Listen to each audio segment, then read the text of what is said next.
Jesus, o Messias, o Filho de Deus, o Rei dos Reis. O grande protagonista do livro mais importante da história ocidental, a Bíblia. Um homem que muitos acreditam conhecer, mas que ao mesmo tempo é um dos maiores mistérios da humanidade. Quem foi verdadeiramente Jesus? O Novo Testamento, em todos seus livros e tradições, tenta precisamente responder essa pergunta: quem é Jesus? Quais dúvidas existem sobre o lugar e a data do seu nascimento? Por que não sabemos nada da sua primeira infância? Uma criança bate Jesus, ele fica com raiva, amaldiçoa e o menino cai morto. Jesus foi um homem pacífico, como sempre nos contaram? Jesus costumava enfrentar os inimigos do povo. O Antigo Testamento descreve a receita do azeite de unção. Um dos ingredientes poderia ter sido o que conhecemos hoje como cannabis. A cannabis era um dos produtos medicinais mais importantes do velho continente. Mas não só esse tipo de práticas são motivos de debate. O papel de Maria Madalena como sucessora e líder do seu movimento revolucionário também é motivo de discussão para alguns peritos. Era importante por ser ela, não por ser amante de Jesus. Jesus foi um homem comum? Jesus é um brincalhão sarcástico que zomba da ignorância dos seus discípulos. Ou, como dizem as profecias bíblicas, o Filho de Deus? Foi o líder dos cristãos ou foi o Deus de outra religião? Jesus se vê como o filho do sol.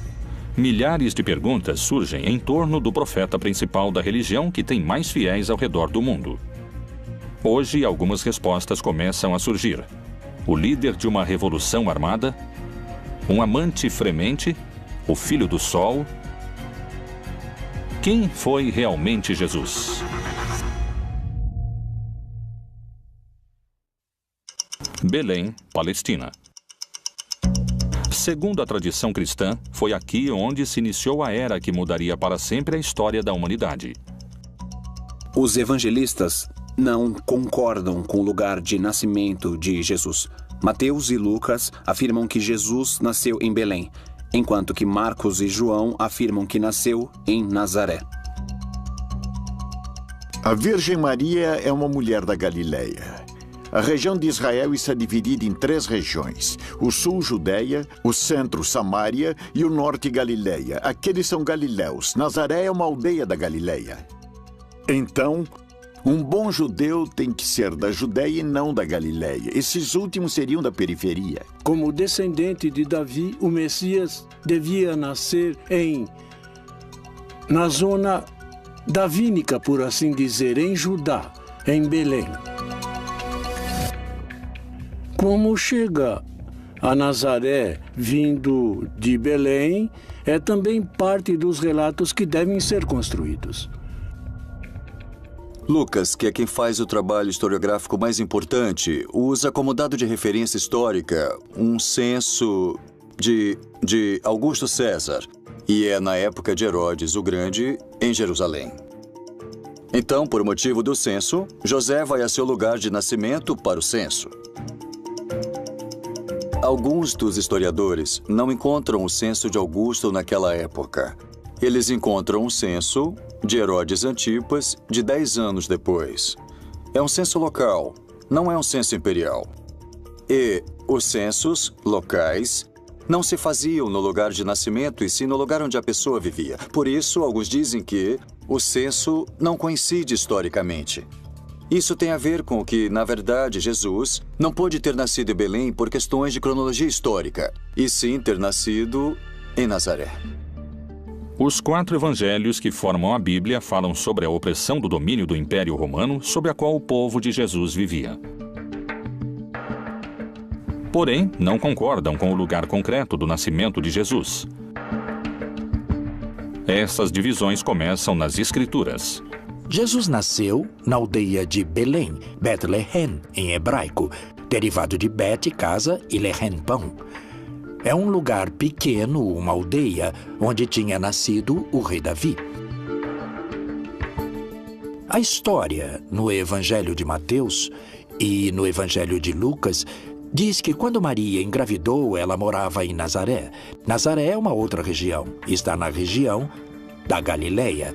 Está no norte do país. Nazaré, Israel. Uma pequena cidade em que hoje moram apenas 70 mil habitantes. está localizada a 115 quilômetros de Belém. 2 milênios atrás, essa viagem demorava quase uma semana e era em um território desértico, onde você podia morrer de desidratação ou como vítima de ladrões e bandidos. Mas por que fariam uma viagem tão perigosa e complicada? Por causa da ordem que deu Augusto César de que, para realizar o padronamento, o censo, os homens com propriedades deviam voltar ao lugar onde tinham suas propriedades. José, que era descendente do rei Davi, teve que voltar a Belém, onde tinha suas propriedades, apesar de Maria estar grávida. O Messias tinha que nascer em Belém. Por isso que Herodes mandou matar todos os meninos da aldeia de Belém que tivessem menos de 2 anos. Quando Herodes mandou matar os meninos, Jesus foi levado por seus pais ao Egito. Mas quando Herodes morreu e José ficou sabendo, voltaram à Palestina para morar lá novamente. Mas não quis voltar a Belém, porque Aquelau, o filho de Herodes, era o governante e tinha um medo de que continuassem procurando o menino. Ele preferiu voltar àquela cidade onde já tinha morado há alguns anos, onde conheceu Maria, a cidade de Nazaré. Nas páginas da Bíblia não há coincidências sobre o lugar de nascimento de Jesus. Não existem fatos históricos que garantissem que tenha nascido em Belém. No Evangelho de São João, Natanael, um dos seus discípulos, se referindo a Jesus, se pergunta: Disse-lhe Natanael: Pode alguma coisa boa vir de Nazaré? Cumpriram-se as profecias? É realmente escassa a informação histórica sobre os primeiros anos de vida de Jesus? Que outros dados misteriosos se encontram ao redor da figura de Jesus? Como esteve formada sua família? Jesus pôde ter tido irmãos? A igreja assegura que Maria era virgem. Não somente que foi virgem antes de conceber a Jesus, mas que sempre foi virgem. Por isso não podem admitir que Jesus teve irmãos. E então, já que os textos existem, eles tentam justificar dizendo que, quando a Bíblia fala em irmãos, pode querer dizer primos, porque, na verdade, dizem que no texto hebraico não há 2 palavras diferentes para primos e para irmãos. Mas o problema é que os textos estão em grego, e no grego há diferença entre essas palavras, e eles falam em irmãos. Não conhecemos suas irmãs, e falam de Maria, Susana e dos seus irmãos. Falam de Tiago e Judas. E mencionam, no mínimo, que tem 2 irmãs e 2 irmãos. E mencionam seus nomes. Não é este o filho do carpinteiro? E não se chama sua mãe Maria e seus irmãos Tiago e José, Simão e Judas? Como é possível que não existam registros da infância e da adolescência de Jesus no Novo Testamento? Com o Concílio de Nicéia, ficou uma lista inicial de livros canônicos exigidos, requeridos por Constantino. Ele reuniu os bispos de distintas igrejas para que chegassem a um consenso sobre quais eram os livros inspirados em Deus e aqueles que deveriam ficar de fora. Que enigmas contêm esses textos deixados de fora da Bíblia?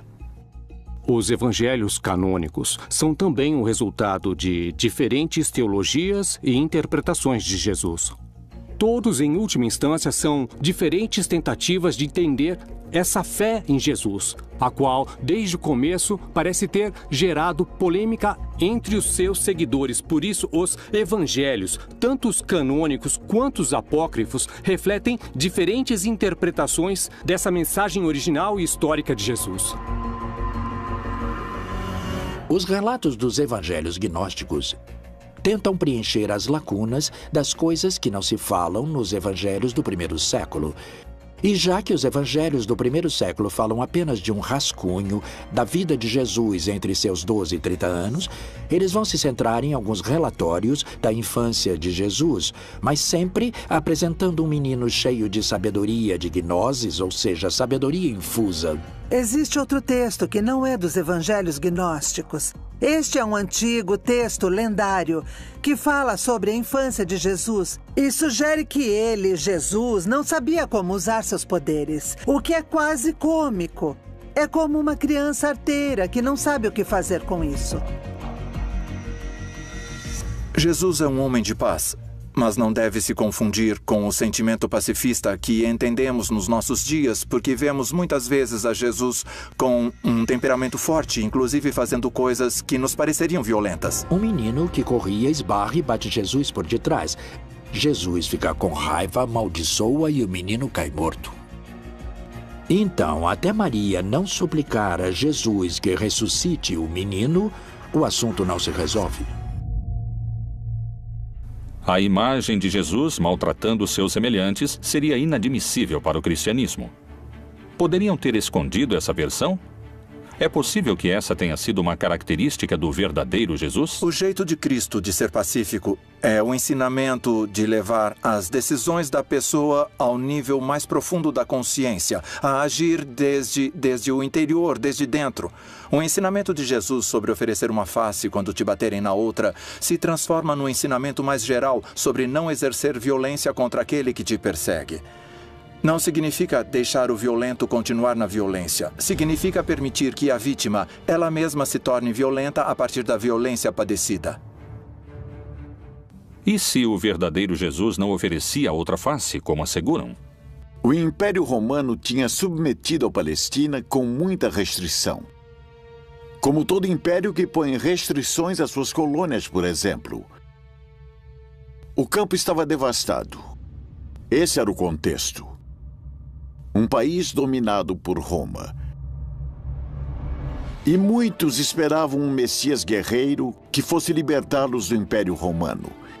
De fato, Jesus era do norte da Galileia. A Galileia tem uma característica: tinha muitas guerrilhas de revolta contra o Império Romano.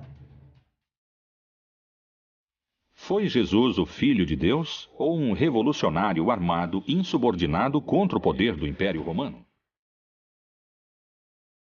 Quem foram seus mestres que o guiaram como líder da resistência, que seria contra a opressão do Império Romano?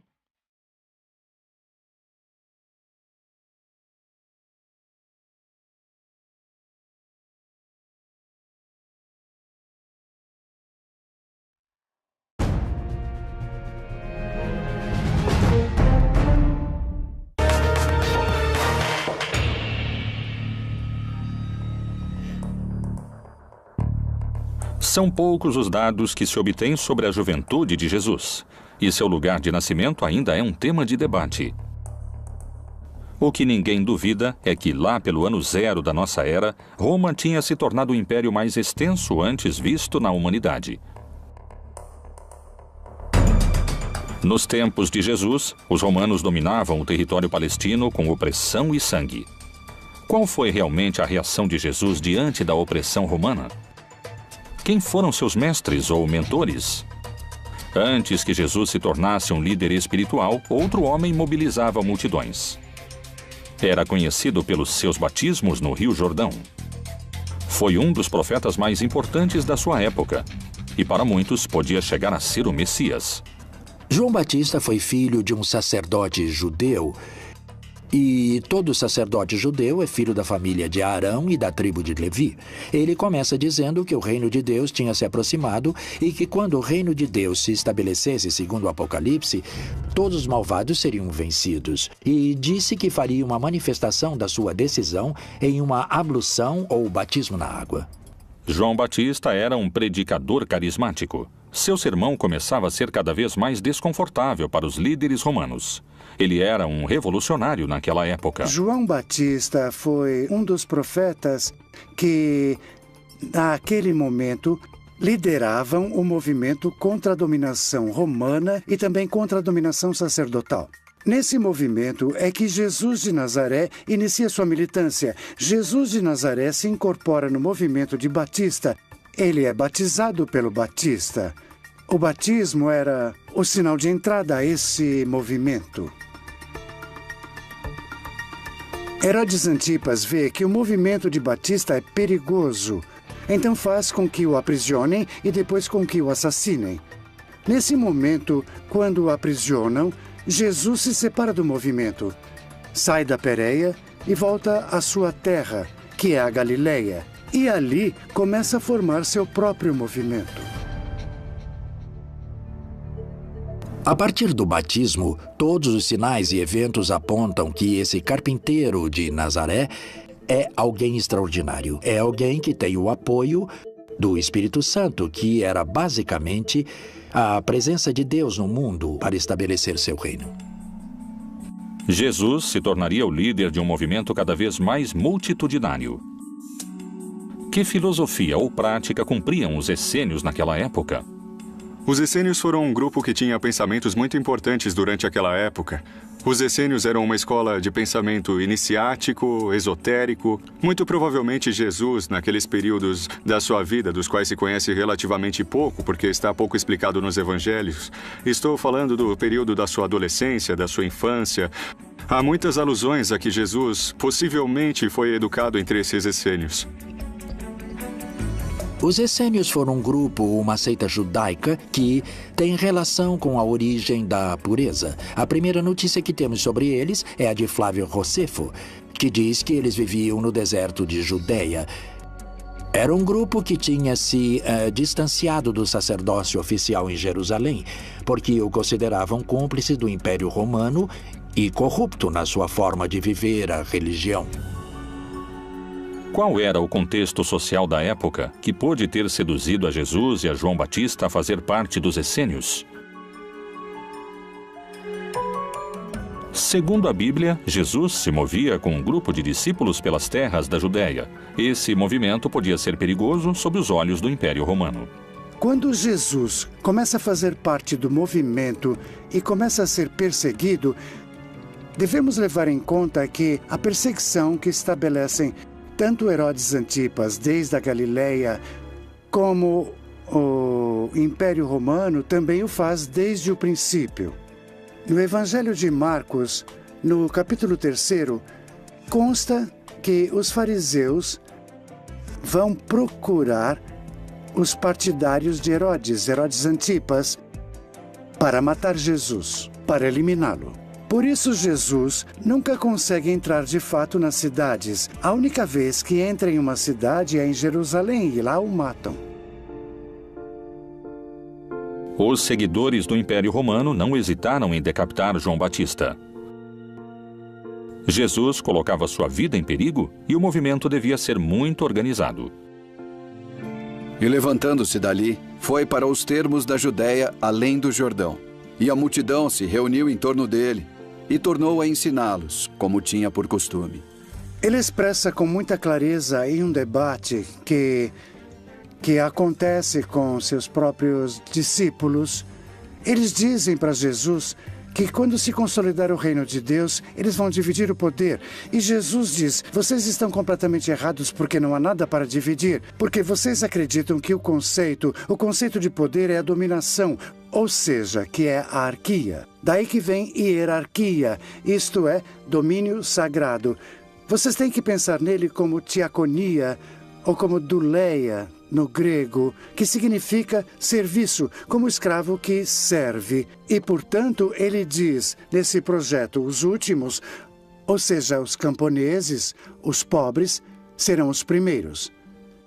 Era revolucionário não só para aquela época, mas para todas as épocas. Na verdade, o seu projeto era o projeto daquilo que hoje nós denominamos comunismo.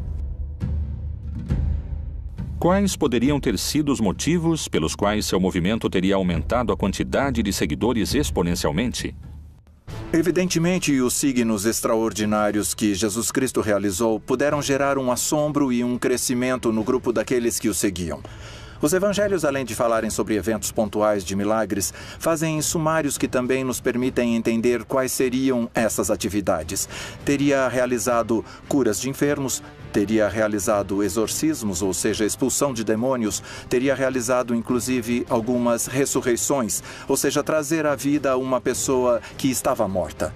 Teria realizado a multiplicação dos pães, teria caminhado sobre as águas. Portanto, uma série de sinais que nos demonstram que chegou o reino de Deus e que ele é uma pessoa autorizada, inclusive sobre as forças da natureza. Jesus percorria as terras da Judéia se protegendo dos romanos. Mas seu caminho tinha um destino claro. O mais perigoso de todos, onde o estavam esperando o poder judeu e os romanos, Jerusalém. A célebre entrada de Jesus em Jerusalém é uma revolta. Os camponeses iam cumprir um rito religioso e, portanto, iam cumprir esse rito entusiasmados. Mas, por outro lado, eles se encontravam no templo com seus dominadores, os sacerdotes, os quais tinham no templo as escrituras de suas propriedades que eles deveriam entregar. E por isso se dá o surto ali no templo. E é ali que Jesus manda embora os mercadores do templo. Mas além disso expressa que o templo é como a figueira que não dá frutos. Ou seja, o templo é como essa árvore estéril que não dá frutos e que por isso deve ser queimada. E tendo feito um azorrague de cordas, lançou todos fora do templo, bem como as ovelhas e os bois, e espalhou o dinheiro dos cambistas e virou-lhe as mesas. Aqui é onde vemos esse Jesus com essa força, essa coragem, essa raiva que é capaz de iniciar um projeto contra os dominadores. A partir desse momento, os fatos acontecem com uma velocidade assombrosa. Ora, os príncipes dos sacerdotes e os anciãos e todo o conselho buscavam falso testemunho contra Jesus para poderem dar-lhe a morte. E levantando-se o sumo sacerdote, disse-lhe: Não respondes coisa alguma ao que esses depõem contra ti? Jesus é aprisionado depois de uma conspiração mais ou menos extensa, depois que Judas, o traidor Judas Iscariotes, concordou com as autoridades que o entregaria. Jesus teria celebrado a última ceia, teria jantado com seus discípulos, uma celebração em contexto pascual. Teria ido até um jardim, o Jardim das Oliveiras, do qual ainda conservamos o nome e a localização, o Jardim de Getsemane, e teria sido aprisionado. Depois teria sido julgado tanto pelas autoridades do Templo de Jerusalém, quanto pelas autoridades romanas, nesse caso Pilatos. Depois do julgamento, Jesus é torturado, crucificado e assassinado. O único castigo era a cruz, e a prova é que quando Jesus morre, não está só. Há 2 homens ao seu lado, e que, segundo a tradução no grego, não são simples ladrões. Eles também estavam sendo mortos porque eram personagens que tinham tentado fazer alguma mudança dentro da sociedade, mas não conseguiram, porque, há um sistema que oprime tão forte que o castigo era a morte. E o mesmo lhe lançaram também em rosto os salteadores que com ele estavam crucificados. Apesar de que especialistas e eruditos concordam com esse dado histórico, há interpretações sobre outros aspectos da vida de Jesus, onde os posicionamentos são muito diferentes. Novas leituras da Bíblia indicam, por exemplo, que naquela época Jesus tinha contato com o mundano. Poderia ter utilizado drogas como um caminho de conhecimento divino e de cura?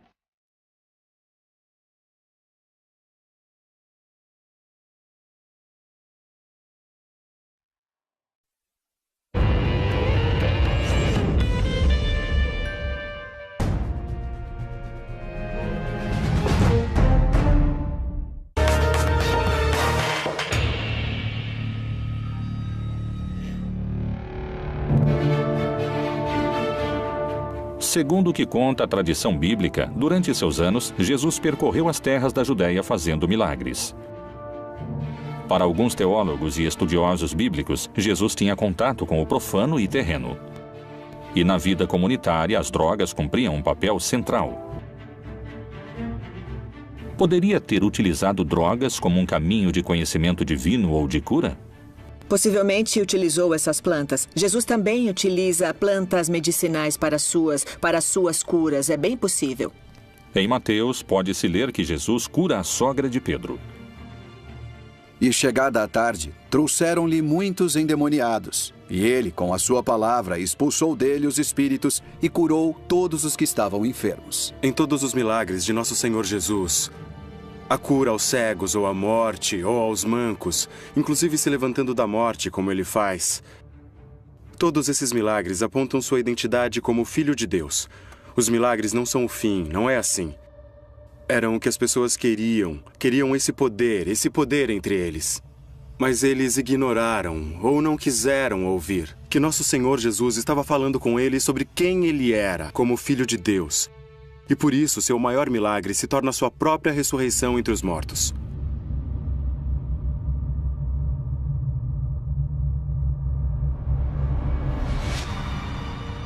Por onde ele passasse a mão dele, a saúde se propagava.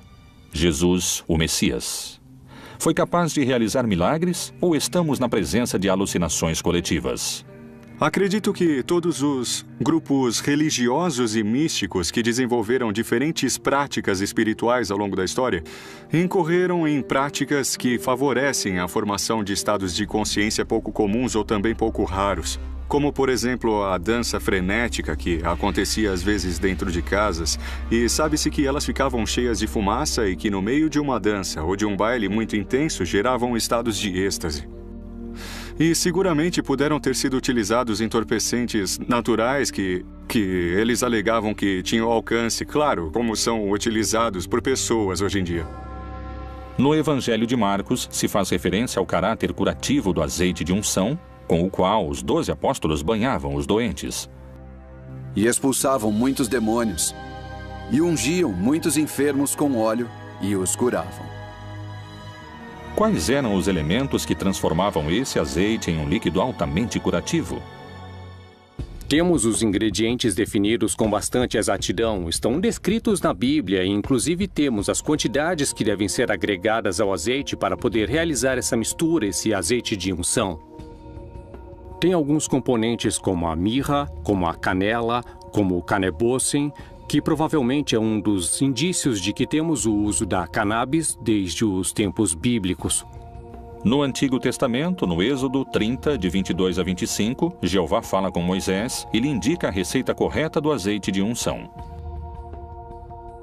Tu, pois, toma para ti das principais especiarias. Da mais pura mirra, 500 ciclos, e da canela aromática a metade, a saber, 250 ciclos. E de cálamo aromático, 250 ciclos.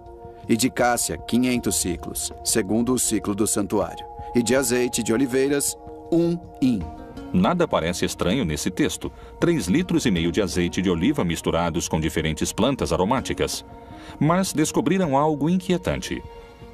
Esse azeite era utilizado única e exclusivamente para ungir reis, profetas ou personagens importantes. Não era um azeite que fosse utilizado em outro tipo de circunstâncias. Era exclusivamente para aquilo. O cannabis, em hebraico, se chama canebossem, que significa a cana do perfume.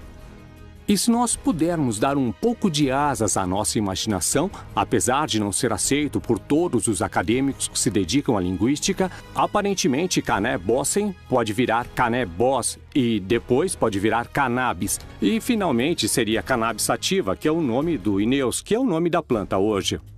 Jesus, sendo judeu e tendo caminhado por todas as terras da Judéia, de Samaria e até o Oriente, o mais seguro é que tenha entrado em contato com as tribos que povoaram essas regiões e provavelmente até na Índia, onde se pensa que Jesus possa ter entrado em contato com alguma dessas substâncias, já que em algum momento passou lá uma parte da sua vida.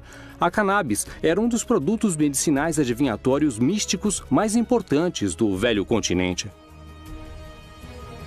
Por outro lado, a experiência com drogas vai ser sempre subjetiva, ou seja, só a pessoa que está experimentando a alucinação pode sentir essa presença.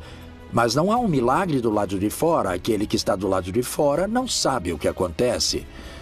Os evangelhos aceitos pela Igreja Católica nos permitem indagar sobre o uso de plantas psicotrópicas para a cura. Mas o que revelam esses textos? As drogas eram uma ferramenta do primeiro cristianismo para se aproximar ao conhecimento? O consumo de psicotrópicos era uma prática comum? Alto Egito, 1769. A tradução do segundo livro de Geu revela certos rituais xamânicos presentes nos anos de fundação do cristianismo. O Senhor providenciou um lugar para as oferendas, colocando um jarro de vinho para a direita e outro para a esquerda, e derramou algumas bagas e especiarias em torno dos recipientes. Ele, então, colocou uma certa planta em suas bocas, e também outra planta em suas mãos, e estendeu, em ordem, em torno do sacrifício da iniciação. Durante esses 2000 longos anos da igreja, o vinho que sempre foi utilizado era o vinho de uva, sem nenhuma outra mistura e nem de ervas aromáticas nem de álcool. Vinho puro de uva. Os textos gnósticos permitem compreender o uso das drogas a partir de um aspecto revelador. A imagem de um Jesus utilizando substâncias se afasta cada vez mais do Messias, do Cristo católico. Mas essa não é a única imagem distorcida que muitos especialistas induzem à figura de Jesus. Alguns asseguram que, a partir do enfoque político, existia um vínculo entre Jesus e Maria Madalena. Essa afirmação poderia mudar para sempre a construção que se fez historicamente da relação entre eles. Maria Madalena foi seu braço direito na cruzada revolucionária que o Messias levantava contra o Império Romano?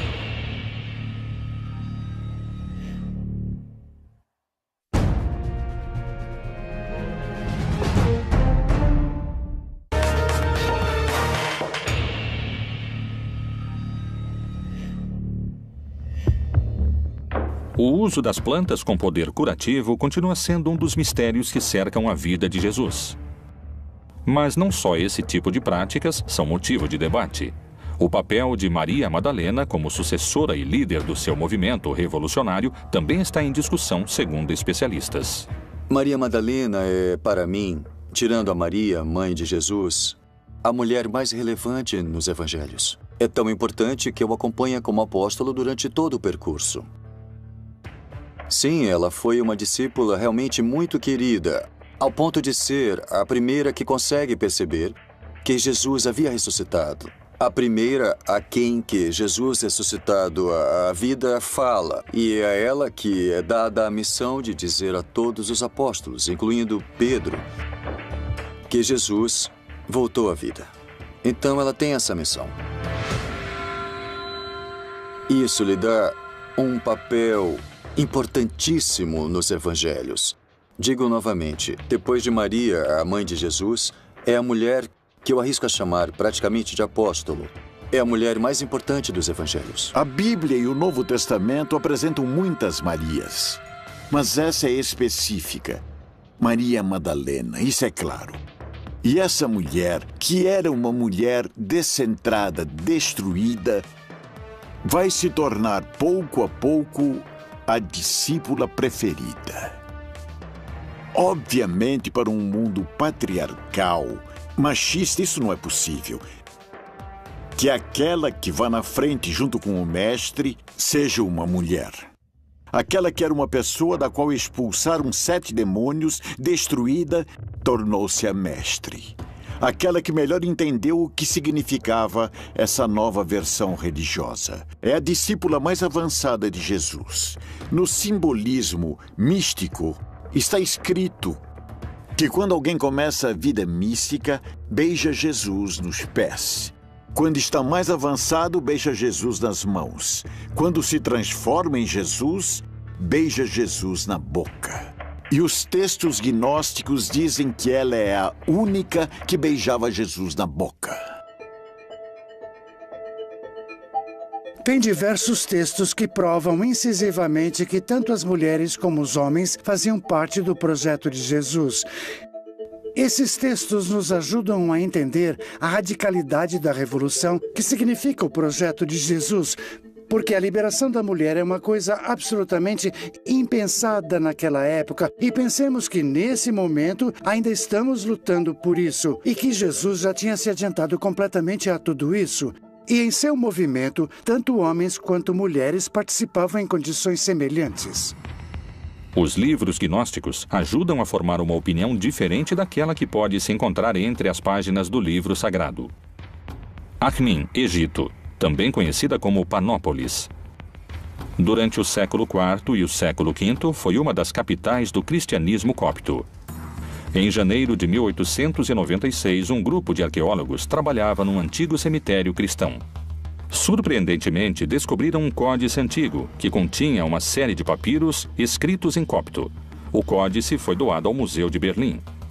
Sobreviveu nos arquivos do Museu Alemão a 2 guerras mundiais. Teve que esperar até 1955 para ser traduzido. E então se fez público uma descoberta reveladora. O Códice de Armin continha 4 textos gnósticos. Um deles era o Evangelho de Maria Madalena.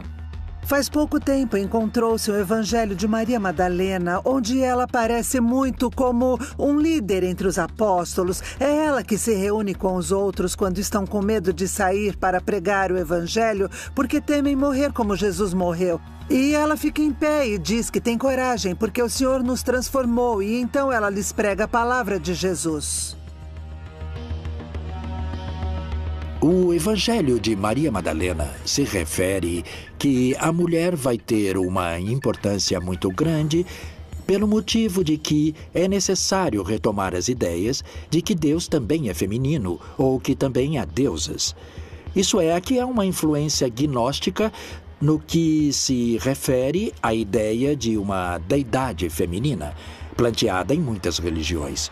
Daí é que Maria Madalena vai representar uma mulher iniciada na sabedoria. Só existem 3 códices que contêm o Evangelho de Maria Madalena, 2 no grego e 1 em língua copta. Nenhum está completo e só se recuperaram alguns fragmentos. Esses textos poderiam mencionar Maria Madalena como líder do movimento de Jesus? Ela prega sobre a palavra de Jesus e mais tarde Pedro lhe diz: não acredito que o Senhor tenha dito isso, creio que ela está inventando e que ela mente. E ela começou a chorar e disse: irmão Pedro, eu não sei do que está falando. Então, os outros discípulos entraram e também começaram a defender Maria e disseram que o Senhor amava muito. Quem é você para dizer que ela é uma pessoa inferior? Depois de ter dito isso, Maria Madalena se calou. Pedro respondeu e disse aos irmãos: dizei o que tendes para dizer sobre o que ela falou. Eu, de minha parte, não acredito que o Salvador tenha dito isso. Então, Pedro ainda estava com raiva de Maria. Mas Maria ganhou a discussão no Evangelho secreto, que nunca fez parte do Novo Testamento, talvez por esse motivo. Nos canônicos, Maria Madalena é a testemunha da morte, da sepultura e da ressurreição. A primeira pessoa a quem ele fala é a mulher chamada Maria Madalena. O fato de que Jesus fale com Maria Madalena antes de falar com qualquer outro dos discípulos poderia significar que é ela quem ele escolhe como sucessora do seu movimento? Era uma mulher que era importante por ser ela, não por ser amante de Jesus. Obviamente, porque Jesus morto lhe deixa o poder à amante. E pega o valor e pega a força de ser a líder de uma comunidade religiosa sendo mulher. E a envia a anunciar a seus homens que ele está ressuscitado. Pedro entra no túmulo e não o vê. Quando Pedro sai, ela entra e é com ela que ele fala, não com o homem. E ela tromba com ele e não o reconhece. E ela pergunta: onde você colocou o corpo do meu senhor? Então ele a chama por seu nome. Miriam, ele diz. Quando falam teu nome, você sabe que é você sujeito. Quando ele a chama, ela o reconhece. Ela percebe que é Jesus. Através dessa exposição, procuram legitimar uma corrente de comando que se transmite através da ressurreição à sua primeira testemunha. E Jesus, tendo ressuscitado na manhã do primeiro dia da semana, apareceu primeiramente a Maria Madalena, da qual tinha expulsado 7 demônios. Ela é de uma cidade, Migdal. Por isso é Maria Madalena ou Migdal. Migdal quer dizer torre fortificada. No lago de Tiberíades havia um porto de pescadores. Ela é de Migdal, por isso seu nome era Miriam, Maria de Magdala. O fato de Maria Madalena não levar unido o nome ou o sobrenome do seu pai ou do seu marido, mas o da sua cidade, indicava na época que era alguém independente. Não estava submetida a outras pessoas e tinha autoridade para fazer parte do grupo de Jesus.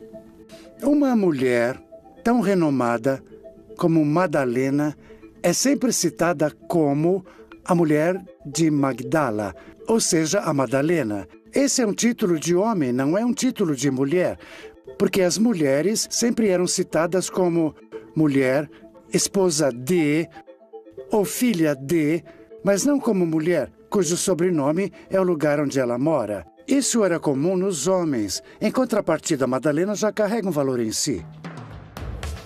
Como pedem alguns pesquisadores, talvez seja o momento de revisar o legado histórico de Maria Madalena e descobrir se ela foi a verdadeira líder que levou adiante o movimento de Jesus depois da sua morte.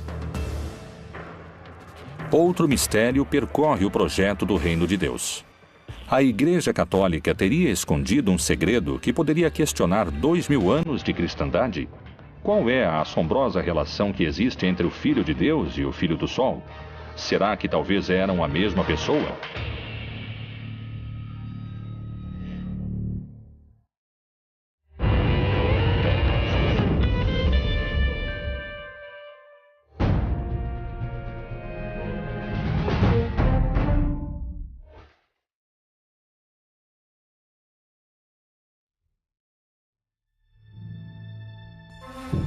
As questões sobre a origem do lugar de nascimento de Jesus, sobre se ele pertenceu ou não a um movimento revolucionário, o uso de drogas com poder curativo e o legado político de Maria Madalena seguiram sendo um mistério de debate.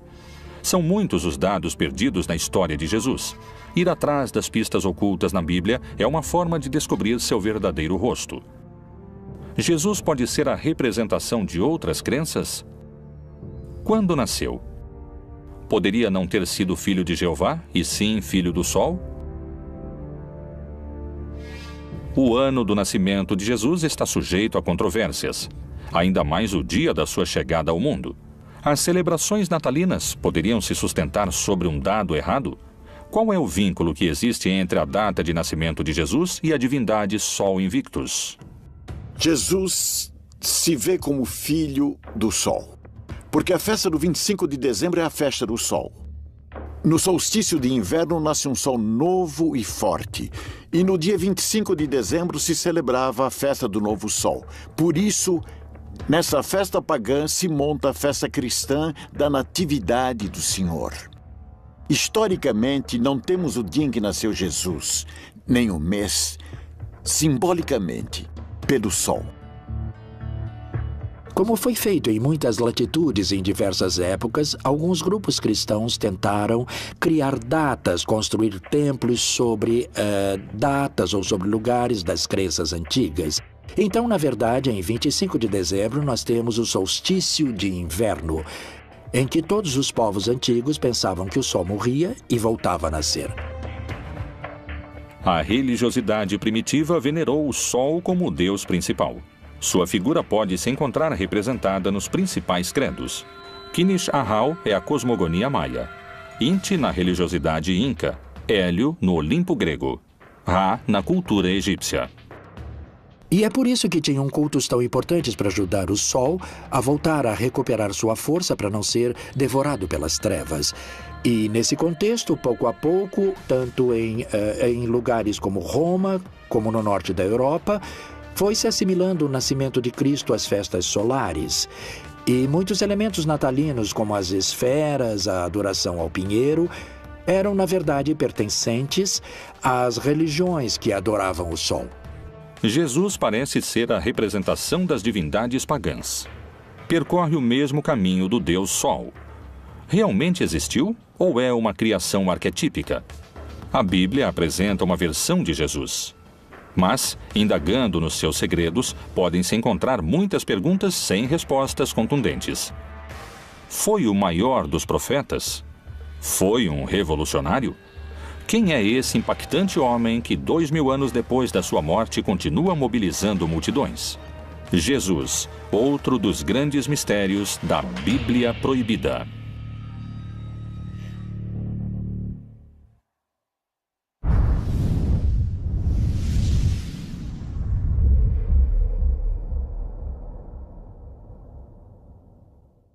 vivia. Porém, não concordam com o lugar concreto do nascimento de Jesus. Essas divisões começam nas Escrituras. Jesus nasceu na aldeia de Belém, Bethlehem, em hebraico, derivado de Bet, casa, e Lehem, pão. É um lugar pequeno, uma aldeia, onde tinha nascido o rei Davi.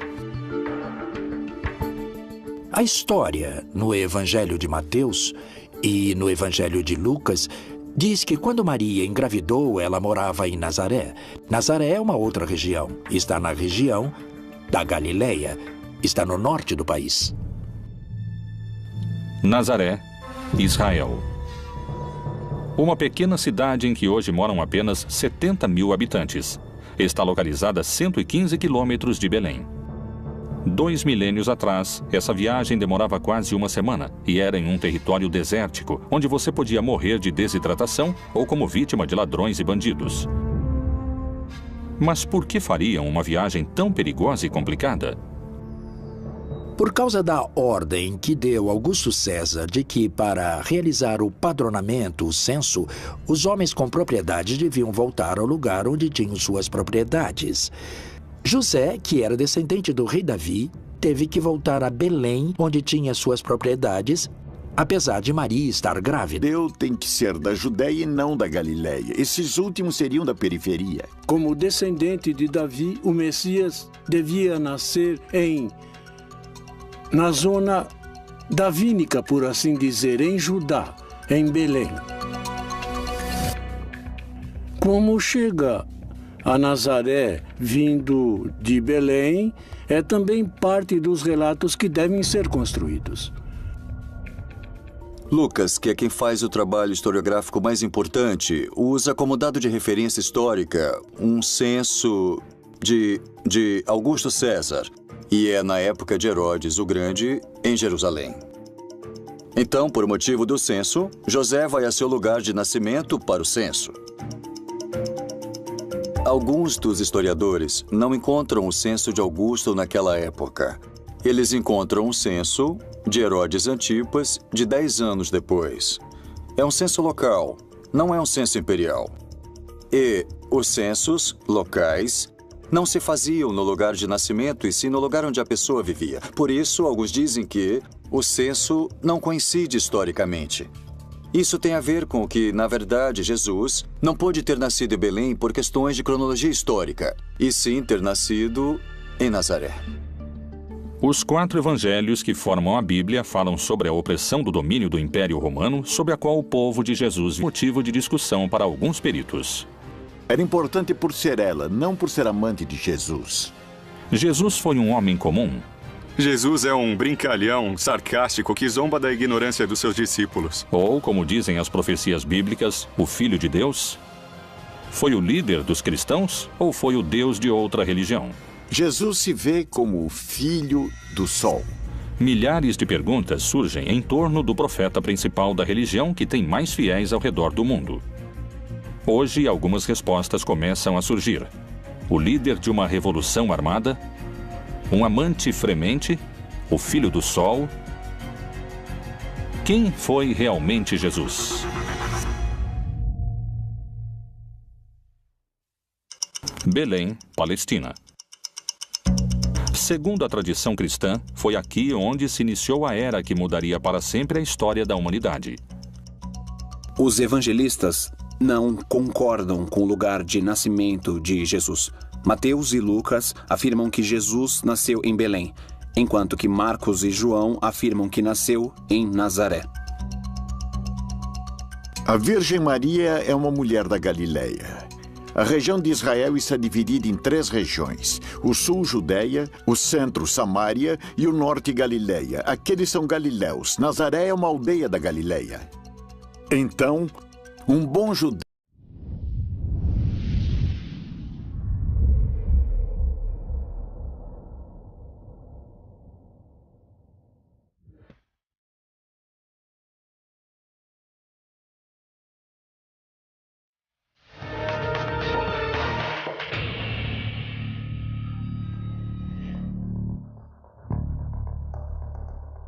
Jesus, o Messias, o Filho de Deus, o Rei dos Reis.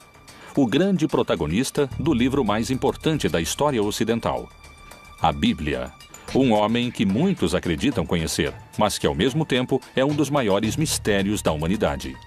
Quem foi verdadeiramente Jesus? O Novo Testamento, em todos seus livros e tradições, tenta precisamente responder essa pergunta: quem é Jesus? Quais dúvidas existem sobre o lugar e a data do seu nascimento? Por que não sabemos nada da sua primeira infância? Uma criança bate Jesus, ele fica com raiva, amaldiçoa e o menino cai morto. Jesus foi um homem pacífico, como sempre nos contaram? Jesus costumava enfrentar os inimigos do povo. O Antigo Testamento descreve a receita do azeite de unção. Um dos ingredientes poderia ter sido o que conhecemos hoje como cannabis. A cannabis era um dos produtos medicinais mais importantes do velho continente. Mas não só esse tipo de práticas são motivos de debate. O papel de Maria Madalena como sucessora e líder do seu movimento revolucionário também é... O Messias tinha que nascer em Belém. Por isso que Herodes mandou matar todos os meninos da aldeia de Belém que tivessem menos de 2 anos. Quando Herodes mandou matar os meninos, Jesus foi levado por seus pais ao Egito. Mas quando Herodes morreu e José ficou sabendo, voltaram à Palestina para morar lá novamente. Mas não quis voltar a Belém, porque Aquelau, o filho de Herodes, era o governante e tinham medo de que continuassem procurando o menino. Ele preferiu voltar àquela cidade onde já tinha morado há alguns anos, onde conheceu Maria, a cidade de Nazaré. Nas páginas da Bíblia não há coincidências sobre o lugar de nascimento de Jesus. Não existem fatos históricos que garantissem que tenha nascido em Belém. No Evangelho de São João, Natanael, um dos seus discípulos, se referindo a Jesus, se pergunta: Disse-lhe Natanael: Pode alguma coisa boa vir de Nazaré? Cumpriram-se as profecias? É realmente escassa a informação histórica sobre os primeiros anos de vida de Jesus? Que outros dados misteriosos se encontram ao redor da figura de Jesus? Como esteve formada sua família? Jesus pôde ter tido irmãos? A igreja assegura que Maria era virgem. Não somente que foi virgem antes de conceber a Jesus, mas que sempre foi virgem.